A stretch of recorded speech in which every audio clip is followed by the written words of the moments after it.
हम शुरू करते हैं। ओम अज्ञानतिमिरन्धस्य ज्ञानाञ्जनाशलाकाय चक्षुरुन्मिलितं येन तस्मै श्रीगुरुवे नमः।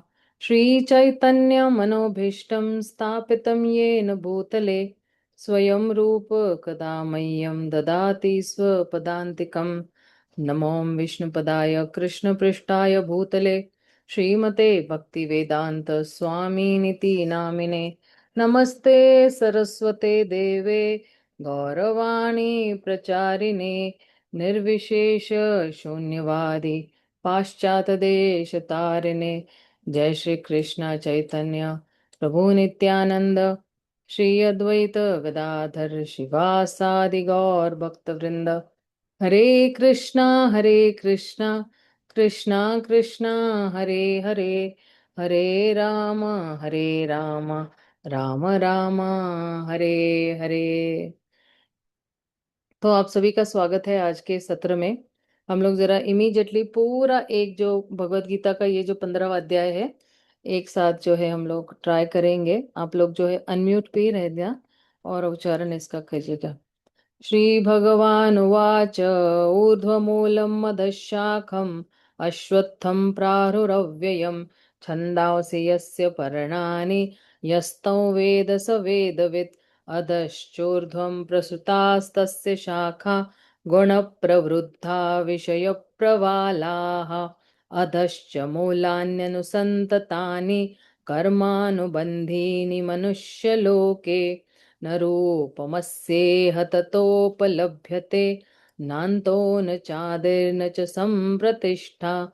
अश्वत्थमेन सुविरूढमूलम् असङ्गशस्त्रेण दृढेन छित्त्वा ततः पदं तत्परिमार्गितव्यै यस्मिन् गता न निवर्तन्ति भूयः। तमेव चाद्यं पुरुषं प्रपद्ये यत प्रवृत्ति प्रसृता पुराणे। निर्मानमोहा जितसङ्गदोषा अध्यात्मनित्या विनिवृत्तकामाः। द्वन्द्वैर्विमुक्ताः सुखदुःखसज्ञे गच्छन्त मूढा पदमव्ययत्तत्। न तद्भासयते सूर्यो न शशाङ्को न पावक यद्गत्वा न निवर्तन्ते तद्धाम परमं मम। ममैवांशो जीवलोके जीवभूतः सनातन। मनःषष्ठानीन्द्रियाणि प्रकृतिस्थानि कर्षति शरीरं यद्वाप्नोति यच्चाप्युत्क्रामतीश्वर। गृहीत्वैतानि संयाति वायुर्गन्धानि वाशयात्। श्रोत्रं चक्षुस्पर्शनं च रसनं घ्राणमेव च अधिष्ठाय मनश्चाय विषयानुपसेवते। उत्क्रामन्तं स्थितौ वापि भुञ्जान्नं वा गुणान्वितं विमूढानानुपश्यन्ति पश्यन्ति ज्ञानचक्षुषः। यतन्तो योगिनश्चैनं पश्यन्त्यात्मन्यवस्थितं यतन्तोऽप्यकृतात्मानो नैनं पश्यन्त चेतसः। यदादित्यगतं तेजो जगद्भासयतेऽखिलं यच्चन्द्रमसि यच्चाग्नो तत्तेजो विधिमामकम्। गामाविश्य च भूतानि धारयाम्यहमोजसा पुष्णामि चौषधिः सर्वा सोमो भूत्वा रसात्मकः। अहं वैश्वानरो भूत्वा प्राणिनां देहमाश्रितः प्राणापानसमायुक्तः पचाम्यन्न चतुर्विधं। सर्वस्य चाहं हृदि सन्निविष्टो मत्तः स्मृतिर्ज्ञान अपोहनं च। वेदैश्च सर्वैरहमेव वेद्यो वेदान्तकृद्वेदविदेव चाहं। द्वाविमौ पुरुषौ लोके क्षरश्चाक्षर एव च।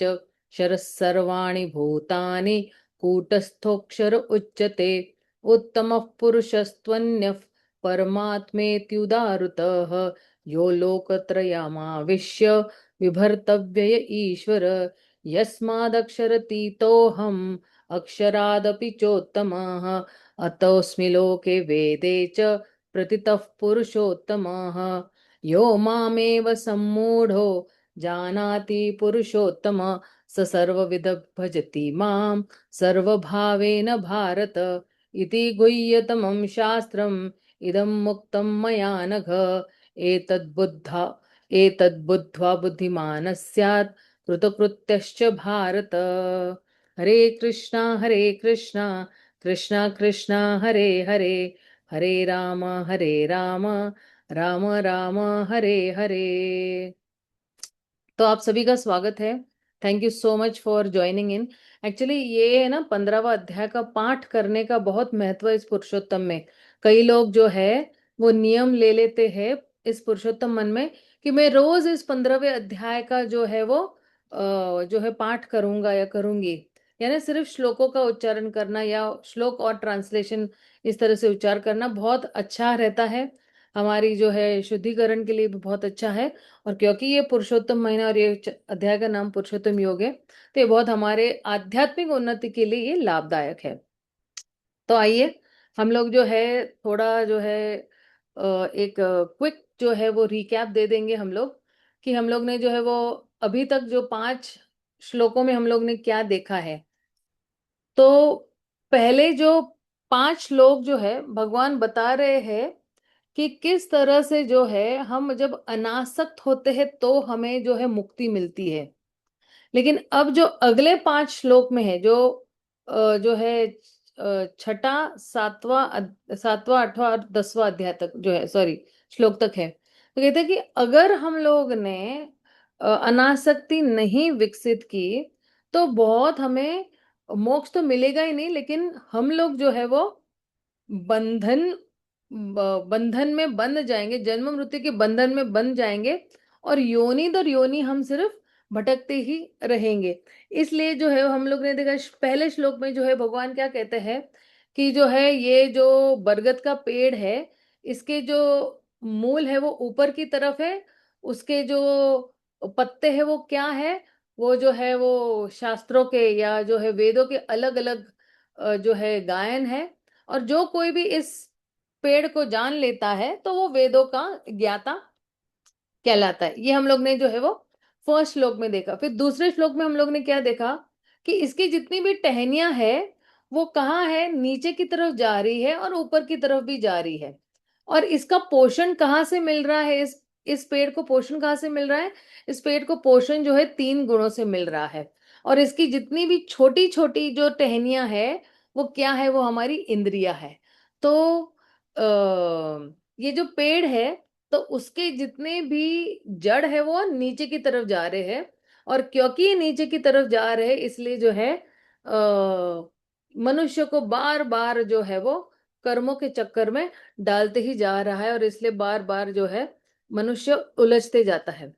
और तीसरे और चौथे श्लोक में हम लोग ने क्या देखा था कि ये जो पेड़ है इसका जो असली रूप है, हम इसको बोलते ना, इसको हम जो है परसीव नहीं कर सकते हैं, इसको समझ नहीं सकते कि कहाँ से शुरू हो रहा है कहाँ से खत्म हो रहा है, इसकी जो नींव है वो कहाँ है।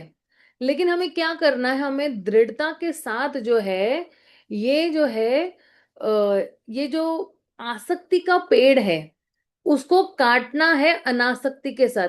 You have to cut this strongly rooted tree with the weapon of detachment. तो अनासक्ति आरी के साथ हमें इस पेड़ को जो है काटना है।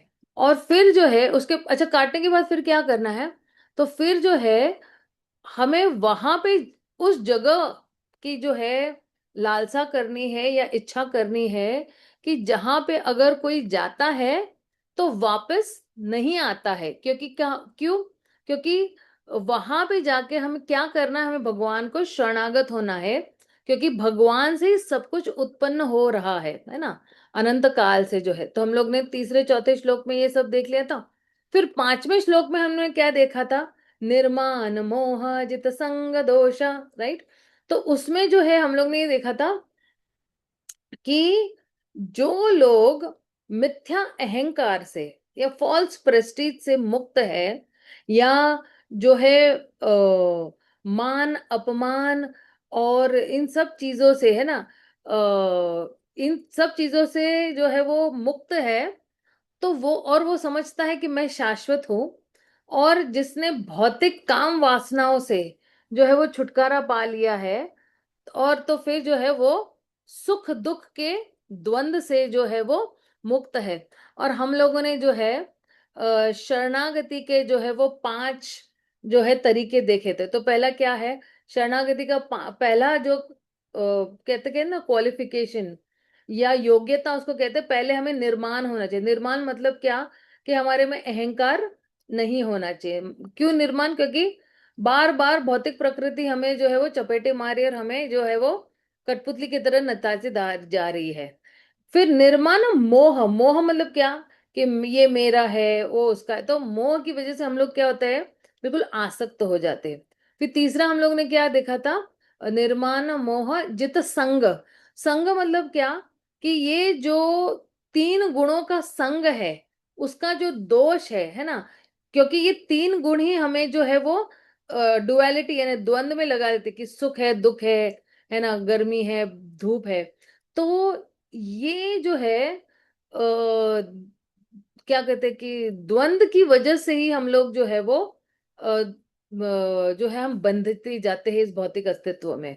तो हमें क्या करना है, इससे बाहर निकलना है। और फिर जो है आध्यात्म नित्य विनिवृत्त कामः है। तो अगर जो है, अगर कोई आध्यात्मिक चेतना में रहता है तो फिर जो है वो हमेशा काम वासनाओं से दूर रहेगा। और चौथा हम लोग ने क्या देखा था, द्वंद्व विमुक्त सुख दुख सज्ञर।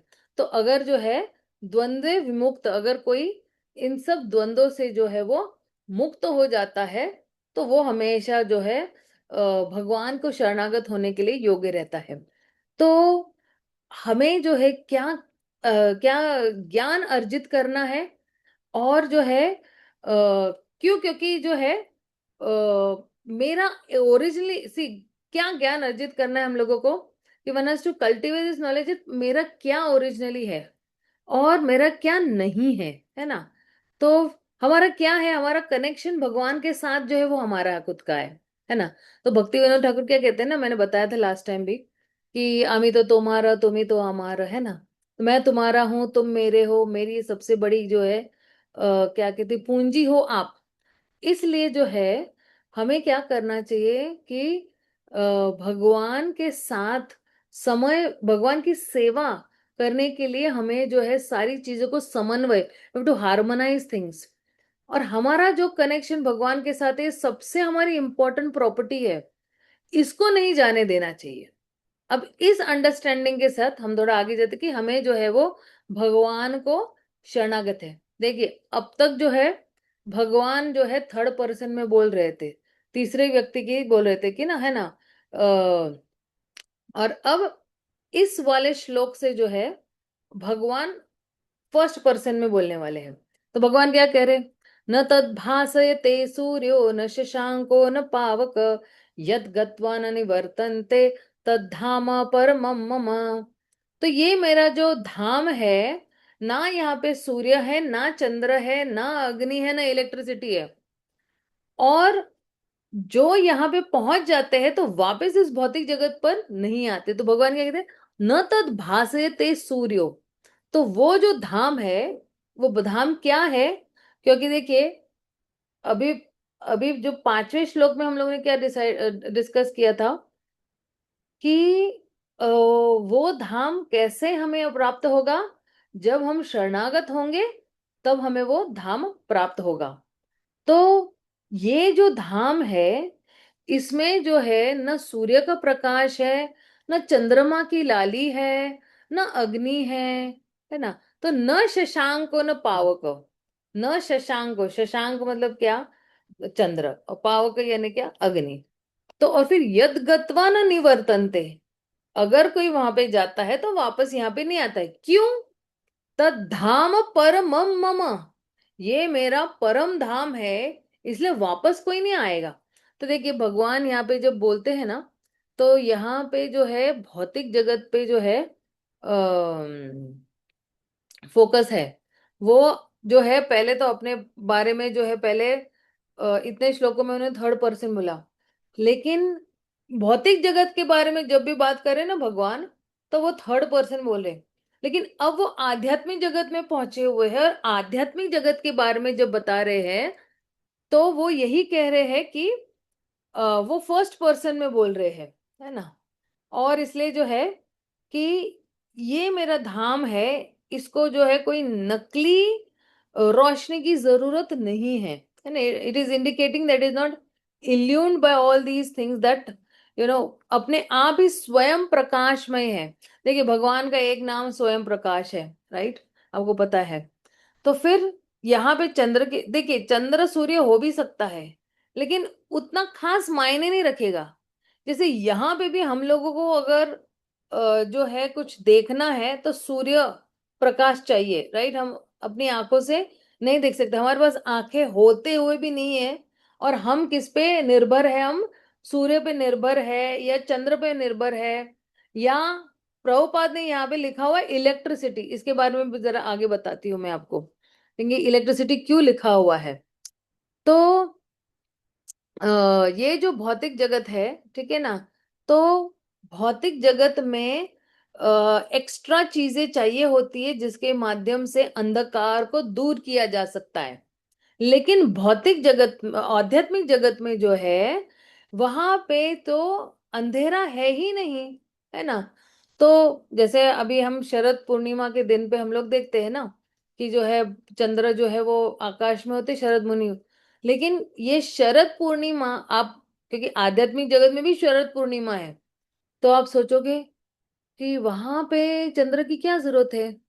तो वहां पे आध्यात्मिक जगत में शरद पूर्णिमा वाले दिन अगर चंद्र आता है, तो भगवान जब शरद पूर्णिमा वाले दिन रास लीला करते हैं, तो उस रास लीला को और रोमांचक बनाने के लिए वहां पे चंद्र का रोल आता है वहां पे। अब देखिए इस श्लोक के तात्पर्य में प्रभुपाद क्या कहते हैं कि इलेक्ट्रिसिटी है और जो है अग्नि भी है। तो अब कोई बोल सकता है कि प्रभुपाद ने इलेक्ट्रिसिटी क्यों कहा है। तो जब हम ईशोपनिषद, अगर आपको याद है हम लोग ने ईशोपनिषद में देखा था कि वहां पे भी मुंडक उपनिषद का जो है वहां पे आता है तो विद्युत एक शब्द आता है वहां पे, विद्युत यानी इलेक्ट्रिसिटी। तो कुछ गलत नहीं है, बट प्रभुपाद यहाँ पे बताना चाहते थे कि ये जो धाम है वो स्वयं प्रकाशमयी है। और जो है इलेक्ट्रिसिटी जो है, अभी देखिए इलेक्ट्रिसिटी कैसे आती है, अल्टीमेटली सूर्य प्रकाश से ही आती है। अगर सूर्य नहीं होता तो इलेक्ट्रिसिटी होती नहीं है। तो जब कोई प्राचीन जो है ग्रंथ जो है, जब उसको ट्रांसलेट किया जाता है, तो उसके दो पहलू होते हैं कि पहली बात तो कि किस निपुणता के साथ उसको जो है वो उसका अनुवाद किया गया है, और कितना उसका रेलेवेंस है आज के करंट रीडर्स के लिए।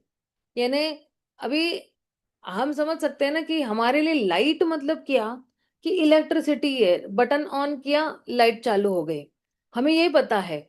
हमको ये पता ही नहीं है आध्यात्मिक जगत में कि किस तरह से जो है जो है वहां पे भगवान का अपना तेज ही इतना प्रबलशाली है कि वहां पे सूर्य और चंद्र की जरूरत ही नहीं है। और अभी जो है मेरे जिंदगी में ये वाला, जैसे अभी हम देखते हैं ना, इलेक्ट्रिसिटी बोला है, फायर भी बोला है ना, अग्नि भी बोला हुआ है, राइट। तो किस तरह से मेरी आज की जिंदगी में ये बिल्कुल जो है वो मेल खाता है, यानी रेलेवेंस है ना। तो और मेरी लाइफ में ये वैल्यू भी कैसे ऐड करेगा। तो भगवान ये बताना चाहते हैं कि कोई बाह्य सोर्स मुझे नहीं, मतलब बाहर का कोई सोर्स का जो है लाइट नहीं चाहिए या रोशनी नहीं चाहिए। मेरी अपने शरीर की रोशनी इतनी तेजमयी है कि फिर वहां उस धाम में जो है वो न सूर्य न चंद्र न इलेक्ट्रिसिटी न अग्नि की जरूरत नहीं है। तो इसलिए देखिए ये बहुत ही सिंबॉलिक एक्चुअली कहते हैं ना श्लोक है कि न तद भासयते सूर्य। तो सूर्य क्या देता है, प्रकाश देता है। तो जब सूर्य प्रकाश देता है तो हम देख सकते हैं चीजों को अपने रूप में, है ना। हम देख सकते हैं कि ये जो है ये कबर्ड है, या ये कुर्सी है ना, इस तरह से, या ये पेड़ है, ये पौधे। और फिर न तद भासते सूर्यो जो है, तो हम जो है इस सूर्य को अपनी आंखों से देख सकते हैं। न शशांको न पावक। तो मून जो है वो किसके साथ, मून यानी क्या बोलते, चंद्र जो है वो किसके साथ जुड़ा हुआ है? मन के साथ। सूर्य आंखों के साथ जुड़ा हुआ है, जो चंद्र है वो मन के साथ जुड़ा हुआ है। और जो है कहते हैं कि ये जो धाम है, ये मन से हम उसको जो है वो जान नहीं सकते हैं। न पावक न अग्नि। तो क्योंकि अग्नि जो है वो किसके साथ जुड़ी हुई है? वो जो है वो क्या कहते हैं, जिह्वा के साथ जुड़ी हुई है, जो हम बोलते हैं ना, स्पीच जिसको कहते हैं। तो ये धाम का वर्णन जो है, मैं अपने शब्दों से भी नहीं कर सकती हूँ। ये धाम इतना चिन्मयी है, इतना चिंतामणि है कि मेरे भौतिक इंद्रियों के परे है, ये इनकंसीवेबल है। तो ये मेरा जो धाम है, ऐसा धाम है कि न कोई अपनी आंखों से उसको देख सकता है ना, न कोई अपने मन से उसको देख सकता है या महसूस कर सकता है, न अपनी वाणी से उसका वर्णन कर सकता है। ये मेरा ऐसा धाम है जहां पे अगर कोई एक बार जाता है तो वापस नहीं आने वाला है। तो देखिए, इसलिए जो है, भक्तों ने भक्ति के साथ ज्यादा लगा होना चाहिए। और जो है जैसे चैतन्य महाप्रभु ने जो है वो अवंती ब्राह्मण की कहानी है, तो वो उसमें क्या कहते हैं कि मैं जो हूँ, ये भौतिक संसार इतना विशाल है ना, तो लेकिन मेरे पास केवल एक चीज जो है वो पकड़ने के लिए, वो है भक्ति। और भक्ति के माध्यम से जो है मैं इस भौतिक संसार को मैं पार करूंगा। इसलिए जितना हम भगवान के साथ आसक्त होते हैं, उतना उतना हम जो है इस भौतिक संसार से मुक्ति पाते जाते हैं। और फिर धीरे धीरे हम जो है आध्यात्मिक जगत में चले जाते हैं, जो हमारा एक्चुअली परफेक्शन होना चाहिए, हमारी जिंदगी का ध्येय होना चाहिए। तो अभी अगर हमें कहीं लिखना है तो लिख सकते हैं कि जितना मैं कृष्ण के साथ जुड़ूंगी, आसक्त रहूंगी, उतना मैं जो है भौतिक संसार से अनासक्त होती रहूंगी। चलिए, अभी इस समझ के साथ हम जो है वो 7वें श्लोक पे जाते हैं। ममैवांशो जीवलोके जीवभूत सनातन मनःषष्ठानि इंद्रियाणि प्रकृति स्थानि कर्षति। तो कहते हैं कि ये जितने भी जीवात्माएं हैं, है ना, इसलिए कहते हैं कि इस भौतिक प्रकृति में जो है वो क्या है, मेरे अंश है, मेरे शाश्वत अंश है। ममय वांशो जीव लोके जीव भूत सनातन। तो कृष्णा कहते हैं जितने भी जीवात्माएं वो मेरे अंश है। और जीव भूत सनातन, ये जो जीव है वो सनातन है, इटर्नल है, परमानेंट है, शाश्वत है। और फिर कहते हैं मन षष्ठानी इंद्रियाणी प्रकृति स्थानी कर्षति। तो जब प्रकृति स्थानी, जब भगवान कहते हैं ना कर्षति, कर्षति का एक्चुअली मीनिंग क्या है कि वो लोग बहुत संघर्ष कर रहे हैं और बहुत पीड़ा भोग रहे इस भौतिक अस्तित्व में। और किसकी वजह से? मन षष्ठानी इंद्रियाणी की वजह से। तो कहते हैं ये 6 इंद्रियां जो है, जिसमें मन भी शामिल है, तो यही कारण है हमारे संघर्ष का और हमारे कष्टों का, यानी दुख भोगने का कारण यही है। देखिए, ये वाला श्लोक है ना, दो दो विभागों में विभाजित है। एक है भगवान कह रहे हैं कि ममय वांशी जीवलोके जीवभूत सनातना, है ना। तो ये हिस्सा एक्चुअली, जो पहला वाला ये हिस्सा क्या कह रहा है कि ये जो जीवात्माएं हैं, ये मेरे शाश्वत अंश है। अंश मतलब क्या? जो किसी एक पूरे पूरे चीज का हिस्सा हो। जैसे मान लो कि हमारे पूरा शरीर है, तो मेरा एक अंश है, मेरा एक हाथ, दाया हाथ या बाया हाथ, है ना, ऐसे। या एक अंश है, पैर है। तो हम कौन है भगवान के? हम भगवान के सनातन अंश है। और ये क्यों जरूरी है? कि जितने भी मायावादी है या निराकारवादी है, तो उनको, उनकी आइडिया क्या है कि उनको ऐसे लगता है कि हम लीन हो जाएंगे भगवान में, या भगवान के साथ एक हो जाएंगे, है ना, या उनके अस्तित्व के साथ ही एक हो जाएंगे। लेकिन यहाँ पे भगवान क्या कह रहे हैं? यहाँ पे भगवान यही कह रहे हैं कि हम तो भगवान का अंश है, तो हम पूर्ण कैसे हो सकते हैं? हम तो अपूर्ण है, तो हम पूर्ण कैसे हो सकते? भगवान पूर्ण है, तो हम कैसे भगवान के साथ जो है वो समावेश हो जाएंगे या लीन हो जाएंगे? तो कहते हैं सनातन, इसलिए भगवान कहते हैं सनातन, क्योंकि जो है मेरा जो अंश है ना, ममय वांश जीव लोके जीवभूतम, मम अंश, मेरा अंश है। भगवान ने ये नहीं कहा ब्रह्म अंश है, शिव अंश है, भगवान कहते हैं मेरा अंश है। तो हम जो है क्या है, भगवान के ही अंश है। ये बहुत जरूरी है समझना, क्योंकि जैसे एक फुलझड़ी होती है ना, फुलझड़ी, फुलझड़ी से कितने तिनकले निकलते हैं, राइट? तो फिर जो है वो तिनके जो निकलते हैं, वैसे ही हम भी भगवान से ही निकले हुए हैं। तो गुणात्मक रूप में हम भगवान के साथ एक है। जैसे भगवान का शरीर भी सच्चिदानंद है, हम भी सच्चिदानंद है ना? तो गुणात्मक रूप, लेकिन क्वांटिटेटिवली हम लोग एक नहीं है। भगवान जो है विभु है, हम अणु है, हम छोटे हैं, राइट? भगवान के पास 64 गुण है, हमारे पास मुश्किल से 26 भी गुण नहीं है। वैष्णव के पास 26 गुण है, कम से कम मेरे पास नहीं, जीवात्माओं के पास, ठीक है ना? तो कितना डिफरेंस है ना, क्वांटिटेटिवली कितना डिफरेंस है। लेकिन जो है कहते हैं कि भगवान इसलिए कहते हैं मम, बड़े हक से बोलते हैं, ये मेरे बच्चे हैं ये, है ना? अब सेकंड पार्ट पे आते हैं ना। मन षष्टानी इंद्रियाणी प्रकृति स्थाने कर्षति। तो कर्षति हम लोग ने पहले ही बोला कि वो जो है वो संघर्ष कर रहे हैं और दुखों का भोग ले रहे। देखिए भगवान ने ये शब्द जो है ना बहुत बार घुमा फिरा कर बोला हुआ है। अगर हम देखेंगे 18वें अध्याय के 15वें श्लोक में भगवान क्या कहते हैं, यह जो भौतिक जगत है वो दुखालयमय शाश्वतम है। और अगर 9वें अध्याय के 33वें श्लोक में भी देखेंगे तो बोलेंगे अनित्यम असुखम लोकम है ये। और फिर अगर 13वें अध्याय में जाके देखेंगे तो भगवान ने कहा हुआ है कि जन्म मृत्यु जरा व्याधि दुख दोषानुदर्शनम, है ना? तो ये जो भौतिक जगत है ये जो है दुखों से भरा हुआ है। और क्योंकि ये भरा हुआ है तो हमें क्या करना है, यहां से जो है वो निकलना है। इसलिए मन षष्टानी इंद्रियाणी। तो मन षष्टानी इंद्रिय मतलब क्या, कि यहाँ पे संघर्ष है। किसके बारे में संघर्ष है? कि आनंद का संघर्ष है। और फिर जो है आनंद के लिए संघर्ष है, सॉरी, आनंद के लिए संघर्ष है। और फिर क्योंकि आनंद के लिए संघर्ष है, इसलिए फिर वहां पे दुख भी है। और ये दुख किस लिए है? कहते मन, मन की वजह से, और षष्टानी इंद्रियाणी की वजह से।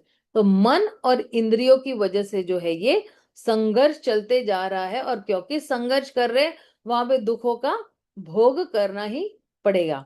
तो आप देखिए ना कि जब भगवान कहते हैं 13वें अध्याय में, ठीक है ना, कि इंद्रियाणी दशकम। तो 5 कर्मेंद्रिया है, जैसे हमारी आवाज है, हमारे पैर है, हाथ है, या हमारी जो जनेन्द्रिया है, और जो है हमारा उदर है। और 5 ज्ञानेंद्रिया है, जिसके माध्यम से हम ज्ञान ले रहे हैं, आंखें है, कान है, नाक है, जिह्वा है, और फिर मन भी है। तो 11वां जो बता रहे हैं वो एक्चुअली मन है ना? और ये सारे जितनी भी इंद्रियां है ये मन के साथ ही जुड़े हुए हैं। तो देखो, जनरली लोगों को क्या लगता है ना कि इंद्रियां जो है वो आनंद का स्तोत्र है, लेकिन वो बहुत ही तुच्छ आनंद है। कृष्णा यहाँ पे कह रहे हैं कि जो है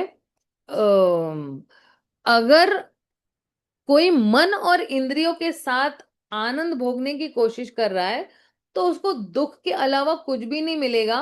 और दूसरा, वो बंधन में बंध जाएगा और इस भौतिक जगत में बार बार जो है वो यात्रा करते रहेगा, एक योनि से दूसरी योनि, दूसरी योनि से तीसरी योनि। अब देखिए, तो ये मन क्या करता है कि ये मन जो है हमें खींचते रहता है, उसको ड्राइव करते रहता है। और फिर क्या करता है, अलग अलग जो है हमको पिक्चर दिखाते रहता है।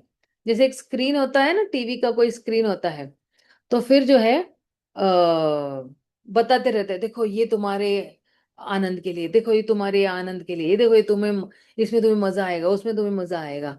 तो फिर जो है बार बार ये मन क्या करता है ना, विषय इंद्रियों की तरफ हमें खींचता है, और फिर जो है हमें दिखाई देता है इमीडिएटली हमारी सारी इंद्रियां जो है वो एक ही दिशा में भागना शुरू करेगी। मान लो अगर किसी ने कोई अच्छी चीज देखी हो, तो सारी इंद्रियां जो है वो एक तरह से भागती भागती रहेगी। तो देखिए, जब मन जो है सतोगुण में होता है ना, तो फिर अच्छी कार्य ही करेगा। अगर मन जो है वो रजोगुण में होगा, तो फिर ऐसे कार्य करेगा जो कष्टदायी होते हैं। और जब मन तमोगुण में होता है, तो वो फिर जो है निचली योनियों में जो है वो यात्रा करता है। तो ये जो हमारा मिथ्या अहंकार है, तो वो भी जो है एक्चुअली एक मिथ्या ही सत्य है हमारी, क्या कहते हैं, चेतना का। जैसे 14वें श्लोक में जो है भगवान ने कहा था, जघन्य गुण वृत्तिस्तः अधो गच्छति तमस। तो ये व्यक्ति जो है मन और इंद्रिय की वजह से कहाँ जा रहा है, नीचे जा रहा है। और फिर उसकी जो जो उसका जो दुख है, वो किस पे निर्भर है, वो उस पे निर्भर है, वो किस गुण में है, सतो गुण में है, रजो गुण में है, तमो गुण में है। ठीक है ना। तो पहला पार्ट क्या कह रहा है इस श्लोक का, बता रहा है कि हम जो है भगवान के अंश है। और दूसरा हिस्सा ये कह रहा है कि जब हम भगवान के साथ डिस्कनेक्ट हो जाते हैं, तो फिर हम जो है, हम मन और इंद्रिय के वश में आ जाते हैं, और हम दुख भोगते रहते हैं। तो ये जो है, अगर हमें जो है आनंद लेना है, तो है ना, कहते हैं ना, if you wanted to become happy independently, then हमारा जो आनंद है वो बहुत लिमिटेड है। लेकिन जब हम भगवान के साथ कनेक्ट हो जाएंगे, तो हमारा आनंद जो है वो अनलिमिटेड हो जाएंगे, असीमित हो जाएगा। हमारे खुद से हम लोग जो आनंद लेने की कोशिश करेंगे, तो बहुत सीमित आनंद मिलेगा हमें। लेकिन भगवान के साथ जब हम कनेक्ट हो जाते हैं, तो असीमित हमें आनंद मिलता है। तो चलिए, इसके साथ हम अगले वाले श्लोक पे जाते हैं, 8वें श्लोक पे जाते हैं। शरीरं यद् वाप्नोति यच्चाप्युत्क्रामति ईश्वर गृहीत्वैतानि संयाति वायुर्गंध इवाशयात्। तो कहते हैं ये भौतिक जगत में, सॉरी, ये जो जीवात्माएं हैं, जो भौतिक जगत में है ना, वो बहुत अलग अलग जो है, क्या कहते हैं, इम्प्रेशंस या कंसेप्शंस लेके जाता है। एक शरीर से दूसरे शरीर है, बहुत सारे इम्प्रेशंस लेके जाता है। जिस भगवान ने यहाँ पे एक्चुअली एक दृष्टांत दिया हुआ कि जिस तरह से जो है वायु है, वो अलग अलग सुगंध अपने साथ लेते जाती है, तो उसी तरह जो है जीवात्मा जो है वो एक शरीर से दूसरे शरीर जो है, वही सारे संस्कार जो है वो आगे लेते जाते। तो भगवान क्या कह रहे, शरीर यद वापनोति, तो एक व्यक्ति को शरीर मिलता है। और कैसे वाला शरीर मिला, कौन सा वाला शरीर मिलता है, तो वो निर्भर करेगा कि उसने कौन सा कर्म किया है। शरीर यद वापनोति यच्चाप युत्क्रामतीश्वर। देखो, उत्क्रामंती मतलब क्या, कि कोई व्यक्ति त्याग देता है जब वो चला जाता है इस शरीर से बाहर जब निकालता है। तो क्या कहते हैं, ईश्वर, है ना। तो आत्मा को भी ईश्वर कहा गया है, लेकिन वो छोटा ईश्वर है ना। तो कहते हैं कि क्यों ये एक्चुअली, वैसे पहले ये करेंगे कि क्यों ये आत्मा को ईश्वर कहा गया है। तो कहते हैं, गृहीत्वैतानि संयाति वायुर्गंध निवासयात। गृहीत्व मतलब क्या, कि वो निकालता है। संयाति मतलब क्या, वो त्याग देता है। जैसे वायुर्गंध इवाशयात, वायुर्गंध मतलब क्या, कि जिस तरह से वायु है, कोई गंध यानी सुगंध जो है या स्मेल जो है, वहां अगर वो ले जाती है, तो इवाशयात मतलब इसका जो है स्तोत्र क्या है, इवाशयात, है ना, वायुर्गंध इवाशयात। तो जैसे कोई एक हवा बह रही है ना, और जो हवा बह रही है, मान लो वो हवा तो किसी गार्डन के आसपास बह रही है, तो वो हवा जो है उसी गार्डन की जो है सुगंध जो है वो आगे लेकर जाएगी। उसी तरह जो है, ये जो आत्मा है या जीवात्मा है, वो अलग अलग कंसेप्शंस जो है वो लेकर जाती है जिंदगी के बारे में। और किस तरह से है, जो पूरी तरह इंद्र तृप्ति से हमें जिंदगी को जीना है, किस तरह से हमें आनंद करना है, अलग अलग तरीके से आनंद करना है। देखिए, कई लोग जो है ना, बहुत मतलब बोलते हैं ना सेडिस्ट होते। सेडिस्ट मतलब क्या, कि सामने वाला जो है जो है अगर दुख भोग रहा है ना, तो जो है उसको बड़ा मजा आता है। जैसे मृगारी था ना, मृगारी सेडिस्ट था। वो जानवरों को अधमरा देखकर उसको बड़ा मजा आता था। तो जब हम सतोगुण में होते हैं, ये बहुत इंपॉर्टेंट है, प्लीज ध्यान से सुनिए। जब हम सतोगुण में होते हैं तो हमें लगता है कि मुझे भी, आई ऑल्सो वांट हैप्पीनेस, मुझे भी आनंद चाहिए, और दूसरों को भी मैं आनंद में देखना चाहता हूं। और जब हम सतोगुण से ऊपर चले जाते, शुद्ध सत्व पे चले जाते हैं, तो हमें जो है अपनी खुशी त्यागने का मन करता है भगवान की खुशी की खातिर। और वही एक्चुअली सही प्रेम है। त्याग को ही एक्चुअली रियल प्रेम कहा गया है। आध्यात्मिक जगत में वहां पे हर कोई त्याग ही कर रहा है। अपनी इंद्रियां कोई मायने नहीं रखती है वहां पे, उनकी खुद की आंखें या कान या नाक, वो केवल जो है ये सारी चीजें भगवान की सेवा में इस्तेमाल करते हैं। तो दिव्य प्रेम क्या है ना। दिव्य प्रेम में दिव्य आनंद क्या है, कि मुझे मेरा आनंद की कोई परवाह नहीं है, मैंने त्याग दिया मेरा अपना आनंद, किसकी खातिर, कृष्ण की खातिर। और यही जो है वो प्रेम है। लेकिन प्राय जो है वो रजोगुण में क्या होता है, कि मुझे आनंद में रहना है, और दूसरों की खुशी मेरे लिए कोई मायने नहीं रखती। उनको उनको आनंद मिलता है तो ठीक है, नहीं आनंद मिलता तो भी ठीक है, मुझे कोई परवाह नहीं है। लेकिन तमोगुण में जो है, क्या कहते हैं कि मुझे जो है आनंद में रहना है, बाकी सारे दुखी होने चाहिए, मैं ही सिर्फ आनंद में। ये सबसे खतरनाक है, ये बहुत ही हॉरिबल है एक्चुअली। तो अलग अलग लोगों के पास अलग अलग धारणाएं होती है आनंद की। लेकिन जो है ये जो आत्मा है, ये मुख्यतः वो है, जिम्मेदार है कि मेरी जो बाह्य जो परिस्थितियां है, किस तरह से मेरी अंदर की परिस्थिति को जो है वो प्रभाव डालती है। और इसलिए हमारे जितने भी कर्म है हमें बहुत ध्यान से चुनने हैं। जैसे मान लो कि मुझे अगर कोई एक लोकल ट्रेन में जाना है, बहुत भीड़ भाड़ है, लेकिन जैसे अ, परिस्थिति ऐसी है कि मैं क्या कर सकती हूँ इसके बारे में। तो म, मतलब जैसे फॉर एग्जाम्पल, हम अगर किसी मुश्किल में हैं, है ना, तो हम हमारा क्या एक्शन चुनते हैं कि हम उससे बाहर निकल के आ सकते हैं।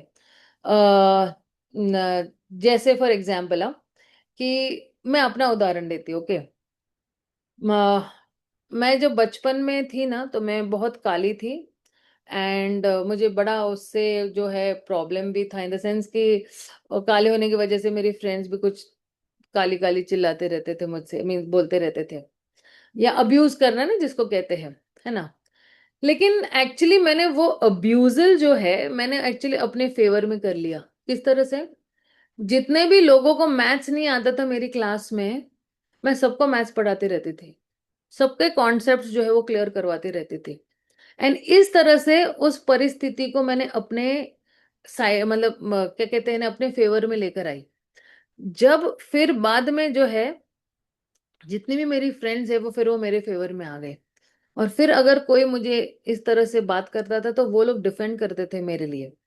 एंड जब इलेक्शंस आए, तो मुझे 90% वोट से मुझे जिताया हुआ है मेरी फ्रेंड ने, जिनको मैंने मदद दी। अच्छा, मैं सिर्फ मेरी क्लास की लड़कियों को नहीं मदद करती थी, जो मेरे नीचे वाली क्लास थी उनको भी हेल्प करती थी। अगर किसी को कोई डिफिकल्टी है या कुछ ऐसे, कोई मेरे घर पे आए, मैं उसको हेल्प कर देती थी, रिसर्च में हेल्प कर देती थी, फ्री पीरियड में हेल्प कर देती थी, इस तरह से। तो हम किसी परिस्थिति में है, और मुश्किल परिस्थिति में है, या इस तरह से है, तो हमारे पास एक स्वतंत्रता दी गई है कि किस तरह से हम रिस्पॉन्ड करेंगे, किस तरह से हम प्रतिसाद करेंगे। तो यहाँ पे जो है, यहाँ पे जोर क्या दिया जा रहा है, कि ये जो आत्मा है ना, ये जो है परिस्थितियों से जो है वो घिरा रहता है। और फिर जो है उसकी वजह से ये आत्मा जो है वो अलग अलग चीजों की तरफ वो एक्सपोज होता रहता है, और उसके अलग अलग परिस्थितियां जो है उत्पन्न हो जाती है।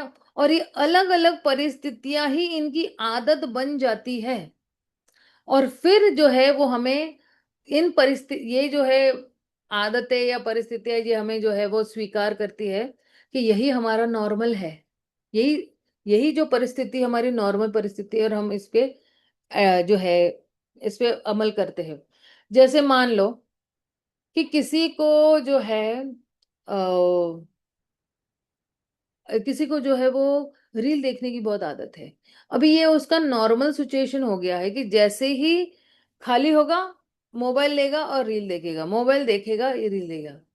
और अम, अम, उसको ऐसे ही लगेगा कि ये मेरा नॉर्मल है।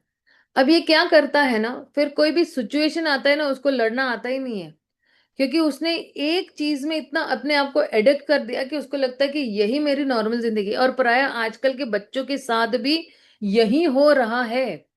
उनको लगता है टीवी देखना नॉर्मल है, उनको लगता है मोबाइल देखना नॉर्मल है। और अगर ये चीजें नहीं मिलती है उनको, तो आपको पता है कि पैर पछाड़ना शुरू कर देते हैं, जमीन में लोटपोट करना शुरू कर देते हैं। तो इस तरह से जो है वायुर्गंध इवाशयात, इवाशयात मतलब यही है कि फिर ये एक्चुअली हमारा स्तोत्र बन जाता है कि किस तरह से जो है हम कोई एक परिस्थिति को ले जाते हैं, और हमें लगता है कि अब यही मेरा फाइनल, मतलब इसके अलावा मुझे कहीं आनंद है ही नहीं। इससे बाहर, मतलब मोबाइल के बाहर कोई आनंद है ही नहीं, या टीवी के बाहर कोई आनंद है ही नहीं। तो हम एडिक्ट हो जाते हैं। तो इसलिए जो है we are shaped by the experiences, but we are not determined by our experiences. We can, हम अलग अलग परिस्थितियों के साथ जो है अलग अलग तरीके से हम जो है प्रतिसाद दे सकते हैं या रिस्पॉन्ड कर सकते हैं, है ना। इसलिए जो है हम जो है कुछ भी परिस्थिति आती है, तो हम जो है किस तरह से हमें रिस्पॉन्ड करना है, या हमें जो है अम, प्रतिसाद देना है, उसका एक्शन को रिएक्शन देना है, ये हमारे हाथ में है ना। तो इसलिए जो है कर क्षति, ये जो कर क्षति है ना, यही जो है जन्म मृत्यु का चक्कर में हमें डालती है। और ये भौतिक संसार में इस भौतिक आनंद के लिए जो है वो अटकाते लटकाते बहते। देखिए हम लोग जब बोलते हैं ना महाप्रसादे गोविंदे, तो उसमें क्या बोलते हैं? महाप्रसादे गोविंदे नाम ब्राह्मणे वैष्णवे स्वल्प पुण्यव्रतन राजन विश्वासो नेव जायते शरीर अविद्या जाय जड़ेंद्रिय ताहे काल। तो शरीर विद्या जाए जड़ेंद्रिय काय था। तो ये जो शरीर है, ये किसकी झपेट में है? ये अविद्या की झपेट में है। और ये अविद्या न केवल हमें जो है वो ढकती है, लेकिन जो है ये हमें एक्चुअली जड़ेंद्रिय ताहे काल, जड़क जकड़ के रखती है, ट्रैप कर देती है, पूरी तरह से जो है हमें लॉक कर देती है। और इसका मार्ग कौन है? इसके मार्ग हमारी इंद्रियां ही है। इसलिए शरीर अविद्या जाय जड़ेंद्रिय ताहे काल, ये जो जड़ इंद्रिया है, यही हमारा मार्ग है। और ये क्या है? ताहे काल। ताहे काल मतलब क्या? कि यही इंद्रियां जो है हमारे विनाश का रास्ता है। देखिए, दो चीजें हैं हमारे पास विकल्प में, या तो इंद्रियां हमें तार देगी, या तो इंद्रियां हमें तहस नहस कर देगी, या उसका हमारा विनाश कर देगी। तो इंद्रियों को कहाँ पे लगाना है, ये हमें देखना है। इसलिए ईश्वर शब्द इस्तेमाल किया है कि आत्मा के पास जो है विकल्प है कि वो किस तरह से जो है अच्छी चीजें करके जो है अपनी गंतव्य तय कर सकता है। और इसलिए जो है वायुर्गंध इवासयात, तो आत्मा जो है वो चुन सकती है कि उसकी जो यात्रा है ना, जो एक शरीर से दूसरे शरीर की जो यात्रा है, योनि दर योनि, कि कहाँ पे उसको जाना है, किस तरह से जो है एक, क्योंकि मेरे कर्मों की वजह से मेरी अगली यात्रा तय होती है, तो मुझे अभी इस जन्म में कौन से कर्म करने हैं, तो वो जो है मेरे हाथ में है। आइए चलिए जरा नेक्स्ट वाले जात पे जाते हैं। फिर कहते हैं श्रोत्रम चक्षुस्पर्शनम च रसनम घ्राणमेव च अधिष्ठाय मनश्चाय विषयानुपसेवते तो ये क्या करता है जीवात्मा, एक नया सूक्ष्म शरीर लेता है, एक नई आंखें, कान, नाक और इंद्रियां लेता है, और जो मन के साथ भी जुड़ा हुआ है, और इस तरह से जो है वो ये सारी जितनी भी इंद्रिय विषय जो है वो भोगते रहता है। तो कहते हैं श्रोत्रम चक्षुस्पर्शनम च रसनं घ्राणम एव च। श्रोत्रम मतलब क्या, आंखें, चक्षु यानी क्या, सॉरी, श्रोत्रम मतलब कान, चक्षु मतलब आंखें, स्पर्श मतलब जो है वो टच कहते हैं उसको, है ना, रसनम यानी हमारी जिभा, और जो है ग्रहणम यानी जो है हम सूंघते हैं, तो ग्रहणम एवच। तो कहते हैं कि ये जितनी भी पांच इंद्रियां हैं, जो कान है, आंखें है, त्वचा है, हमारी जिभा है, नाक है ना, अधिष्ठाय मनश्चाय। अधिष्ठाय मतलब क्या, अधिष्ठाय मतलब क्या कि बीच में है ना, अधिष्ठात्री देवती, मेन मुख्य, तो वो बीच में है। तो जैसे ये मेरा हाथ है ना, तो ये सारी इंद्रियां, पांच इंद्रियां, तो मन का है यहाँ पे बीच में है। तो अधिष्ठाय मतलब क्या कि बीच में है, और फिर जो है उसको कहते सुपरवाइज्ड बाय, है ना, सिचुएटेड। तो मन जो है जो है मनश्चायव, है ना, मनश्चायम।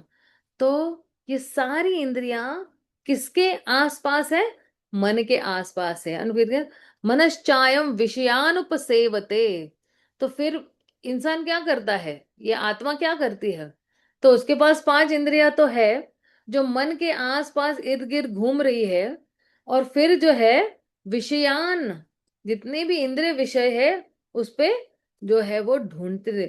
उपसेवते, विषयान उपसेवते। उपसेवते मतलब क्या, वो आनंद करने की भोग करती है, आनंद की भोग के लिए जो है वो भटकती रहती है, इसलिए विषयानुपसेवते, है ना, एंजॉय करने के लिए ये शब्द सेवा इस्तेमाल किया है। लेकिन आत्मा किसकी किसकी सेवा कर रही है, ये विषय वस्तु पे सेवा कर रही है, इंद्रिय विषय वस्तु की सेवा कर रही है। तो हमारा आ, इवासियत क्या है ना, तो जो चेतना होगी उस हिसाब से हमें अगला शरीर मिला।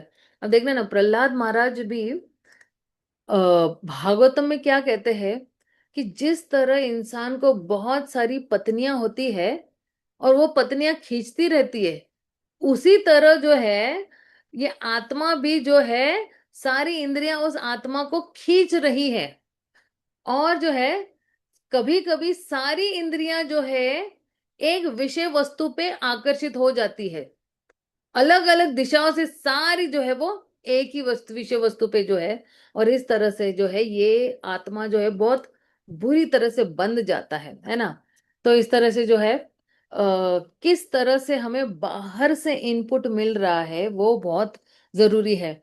तो मन को जो है बाहर से इनपुट मिल रहा है, अलग अलग स्तोत्रों से इनपुट मिल रहा है ना, अंदर से, है ना, और फिर मन क्या करता है, उसको फॉर्मेट करता है उसको अच्छी तरह से, और फिर जो है वो एक्शन में डाल देता है। हालांकि ये बहुत ही क्या कहते हैं, बहुत है ना, डीप सब्जेक्ट मैटर है। मन का अगर बोलने जाएंगे तो पूरा मतलब बोलते हैं ना रात ही हो जाएंगी यहाँ पे, लेकिन मैं बहुत ज्यादा इस पे टच नहीं करूंगी। आइए अगले वाले श्लोक पे जाते हैं। हाँ, सी, हमारे एक्चुअली ब्रेन में भी ना अलग अलग न्यूरॉन्स है। तो जैसे मान लो कि न्यूरॉन्स मतलब क्या, जो अलग अलग चीजों को कैप्चर करते हैं। जैसे मान लो एक हरा तोता उड़ रहा है ना, और जो है एक हरा तोता उड़ रहा है, तो अलग अलग चीजें हम तुरंत ही जो है वो कैप्चर करते हैं या ग्रहण करते हैं। जैसे तोते का कलर क्या है, वो कैसे उड़ रहा है, उसका शेप क्या है, वो किस तरह से बोल रहा है। लेकिन दिमाग में जो है ब्रेन में ऐसा कोई नहीं है कि इन सारी चीजों को एकत्रित ला रहा है। ये सारी चीजें जो है एक सिंक्रोनस इंस्टेंटली हो रहा है, एक नैनो सेकंड में हो रहा है कि हमने, हमें कैसे पता चलता है कि ये तोता है, तुरंत ही देख रहे, हम देख रहे कि ये हरा है, ये उड़ रहा है, इसकी चोंच जो है वो लाल है ना, वो टैं टैं कर रहा है, तो इमीडिएटली पता चलता है कि ये तोता है। तो इसलिए जो है माइंड बहुत ही पावरफुल है ना। और जो है माइंड जो है वो हमारे ब्रेन से अलग है। और माइंड जो है बहुत ही सूक्ष्म है, मन जो है बहुत ही सूक्ष्म है, हमारे दिमाग से वो अलग है। और ये अलग अलग जो सिग्नल्स जो है आ रहे हैं ना, तो वो जो है वो सूक्ष्म शरीर के माध्यम से ही जो है वो आ रहे हैं। और फिर जो है आत्मा के तरफ जो है वो प्रस्तुत किए जाते हैं। और फिर जो है आत्मा जो है वो निर्णय लेता है कि मुझे इसको त्यागना है या क्या मुझे इसको जो है भोगना है। तो इसलिए जो है प्रभुपाद भी तात्पर्य में एक्चुअली वही लिख रहे हैं कि आत्मा जो है, सॉरी, चेतना जो है वो बहुत ही शुद्ध है। और ये आत्मा भी बहुत शुद्ध है। और किस तरह से ये चेतना जो है बदलती है, उसके संग की वजह से, है ना। चेतना कैसे बदलती है, जैसे जैसे जो जो संग हम लेंगे हमारी चेतना बदलेंगे। देखिए, इस्कॉन में आने से पहले हम सब मानते हैं ना कि हम लोग इधर उधर कुछ भी करते थे।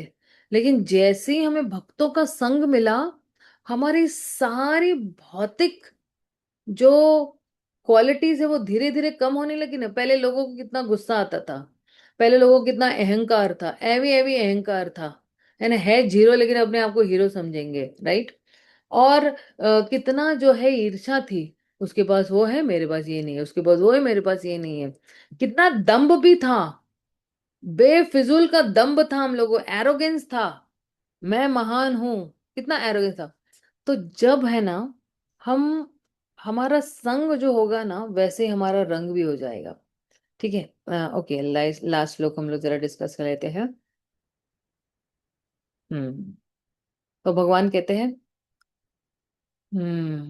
उत्क्रामन्तं स्थितं वापि भुञ्जानं वा गुणान्विता विमूढनानुपश्यन्ति पश्यन्ति ज्ञानचक्षुषः।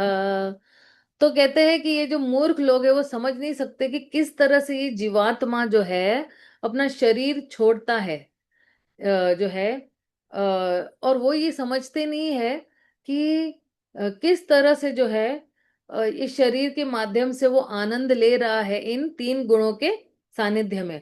लेकिन जिसकी आंखें जो है वो ज्ञान चक्षु से जो है वो भरी पड़ी हुई है, वो ही सब ये देख सकता है। तो कहते हैं उत्क्रामंतम।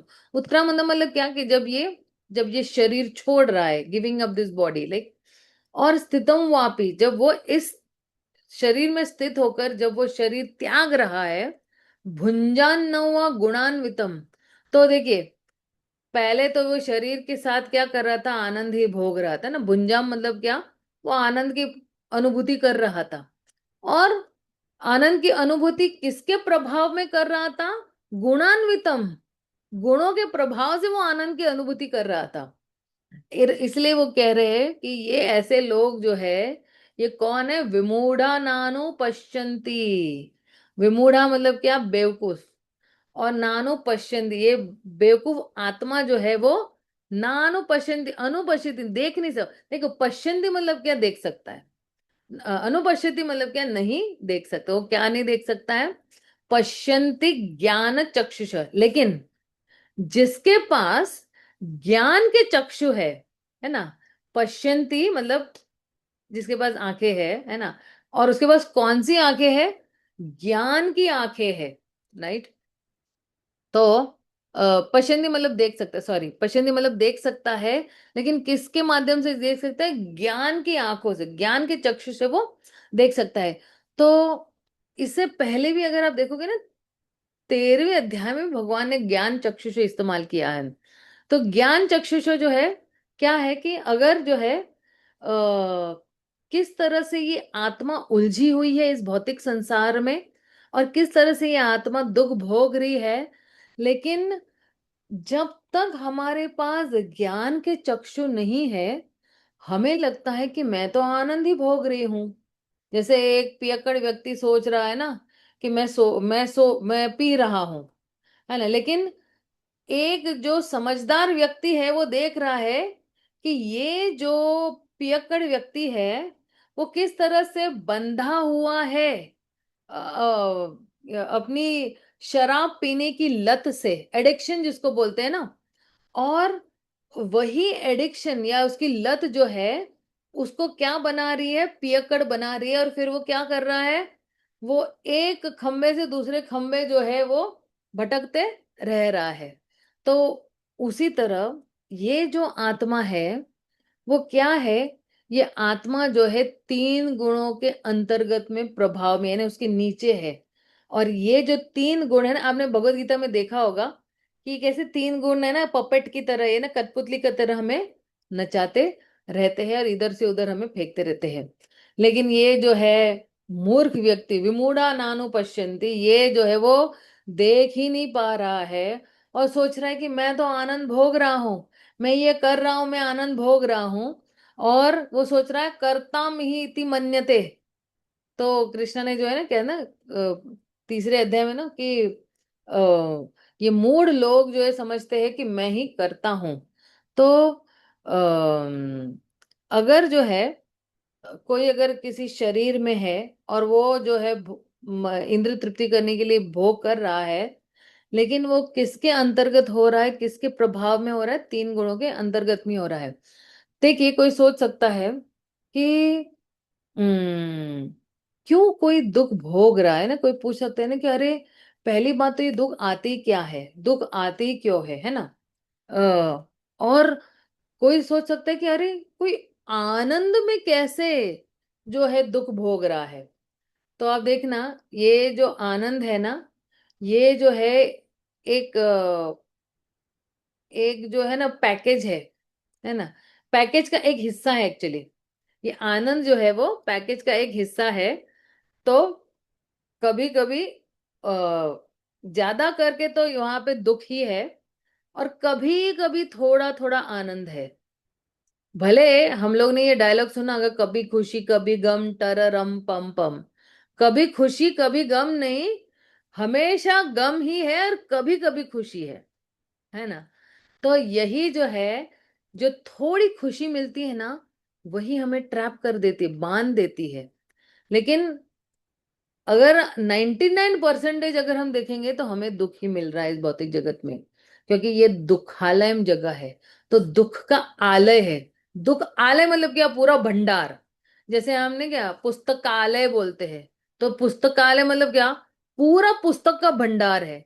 तो ये जो भौतिक संसार है या भौतिक जगत है, ये दुख आलय है, मतलब यहाँ पे सिर्फ दुख ही दुख है। लेकिन फिर कोई सोच सकता है कि असली सुख फिर हमें कैसे मिलेगा।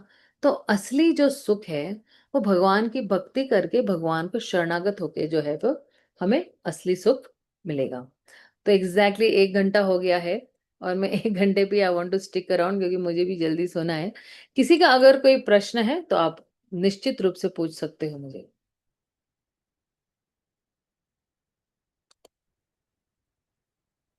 हाँ समृद्धि, पूछो पूछो बेटा।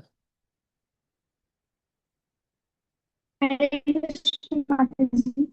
आपका इंटरनेट कनेक्शन सही नहीं है, आवाज आ रही आवाज कट रही है। है? हरे कृष्णा। हाँ अब आ रही है, बताओ। हाँ, जो ऊपर का श्लोक है, इसमें मनस स्थानी इंद्रियानी जैसे लिखा हुआ है। हम्म। हाँ, तो आपने बोला था कि जो पांच इंद्रिया है और उनके साथ मन मिला के इसमें मनस स्थानी इंद्रियानी ऐसा वो ऐसा लिखा हुआ है, मतलब ऐसे श्लोक में है। तो हम्म वहाँ पे जो पांच इंद्रिया है, तो कौन सी है स्पेसिफिक, कर्मेंद्रिया की ज्ञानेंद्रिया? ये जो पांच कर्मेंद्र ज्ञानेंद्रिय के बारे में बात कर रहे हैं, क्योंकि पहले एक्चुअली कर्मेंद्रिय काम करती है, फिर ज्ञानेंद्रिय उस पे Karma, sorry, I am sorry, पहले ज्ञानेंद्रिय काम करती है, फिर उस पे कर्मेंद्रिय काम करेगी। ज्ञानेंद्रिय मीन्स व्हाट, आईज पहले एब्जॉर्ब करती है, फिर जो है बाकी सारी इंद्रियां उस पे अमल करना शुरू कर देती है। And that's how actually the living entity gets trapped because of this. ठीक है ना।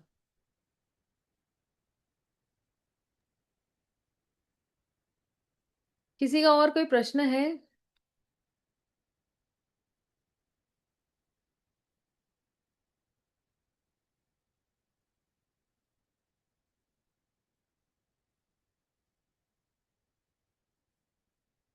ओके, अगर किसी का प्रश्न नहीं, हम यहीं पे विराम दे देते हैं। शिला प्रभुपाद की जय। गौर भक्त वृंद की जय। हरे कृष्णा हरि बोल।